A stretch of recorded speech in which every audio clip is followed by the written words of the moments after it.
এই বেনামাজি, তুমি যদি মানুষের বাচ্চা হও, তো মানুষের ঘরে যদি জন্ম নিয়ে থাকো, তো তুই বেটা বল, বেটা তুই কেন সেজদা দিবি না? এই নাফরমান, বল বেটা আল্লাহর গোলামি কেন করবি না নাফরমান? বলে আল্লাহ তো কোনো জানোয়ারকে বলে না এটা যে আমার সেজদা দাও। আল্লাহ তো ইনসানকে বলছে। যদি বলি জানোয়ারকে বললেন না কেন, আল্লাহ বলবে জানোয়ারকে সেই যোগ্যতাই দেয়নি। কুকুরকে যদি, গরুকে যদি বলা হয় তাকবীরে তাহরিমা বাঁধো, সোজা হবে কেমনে? কিন্তু আমাদেরকে যোগ্যতা দিয়েছেন কিনা? আমাদের শরীরের মধ্যে আল্লাহকে সেজদা দেওয়ার যোগ্যতা আছে, রুকু করার যোগ্যতা আছে, আমাদের নিয়ত বাঁধার যোগ্যতা আছে, আমাদের আল্লাহর সামনে দাঁড়াইবার যোগ্যতা আমাদের দেহে আছে। আমরা দেব না কেন? বলেন বলেন ভাই, বলেন নওজোয়ান বাবা, বলো। দুনিয়ার সব আয়োজন তো আমাদের আল্লাহর দেওয়া, আল্লাহকে ভুললাম কেন? এই জন্য আজকে সূরা ফাতিহার এই 4টা আয়াত আমি শুধু লম্বা তাফসীর করান, আমি বললাম না আমি তেমন আহামরি তেমন সুন্দর করে কইতে পারি না, কিন্তু আমি শুধু এতটুকু কথা বলতে চাই। আল্লাহ তাআলা বলছে, বান্দা তুমি শুধু ভারসাম্য আনো, মানে ব্যালেন্স করো। ব্যালেন্স মানে তুমি শুধু একটা জিনিস বোঝো, এই সৃষ্টির সব আয়োজন আমার, আমি দিয়ে যাচ্ছি। কথাটা শেষ বুঝেন? আমি দিয়েও যাব। তুমি ডাকো বা না ডাকো, সেজদা দাও বা নাফরমানি করো, ঈমান আনো বা কুফরি করো, আমি দুনিয়া দেব বান্দা। তবে শুধু একটা কথা মনে রাখো, আমি কিন্তু আজ দুনিয়ায় যা দিচ্ছি, আগামী দিন আখিরাতে তা হিসাব নেই। কথায় আমার হাসি, আমার কান্না, ওই যে ওই দেখেন কি করে, অপদার্থ কি করে,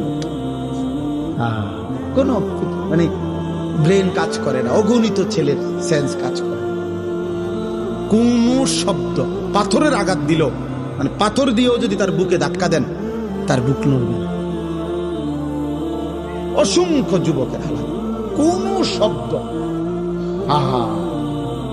সে একবার তার মনেও আসে না যে, মনে করেন এই দিনকে দিন, রাতকে রাত নারী দেখে, উলঙ্গ ছবি দেখে, নামাজ নাই, এর একটা করে বুঝেও না যে এর দ্বারা মানুষে আমার আব্বারে কি করবে।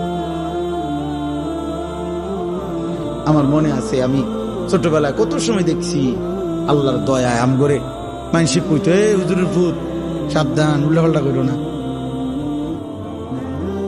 এটা তো নিয়ামত, এটা নিয়ামত না? মানুষে যেটা কইসার শরমে তখন সরে গেছি, এ হুজুরের ভূত, হুজুরের ভূত। কিছুই ভাবো না তোমরা ছেলেরা।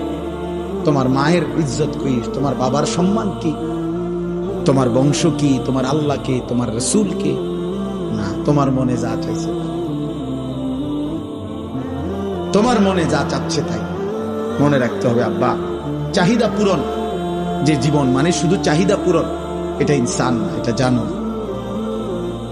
এটা আমি কালকে বিস্তারিত, কালকে না জানি পরশু জহির ভাই মাদ্রাসার মাহফিল এটা বলছি, শাহদিলার বাবা, লম্বা সময় বলছি। এই জন্য আমার অনুরোধ এটা, আল্লাহ তাআলা বলছে ভারসাম্য আনো, এই কথাটাই এখানে।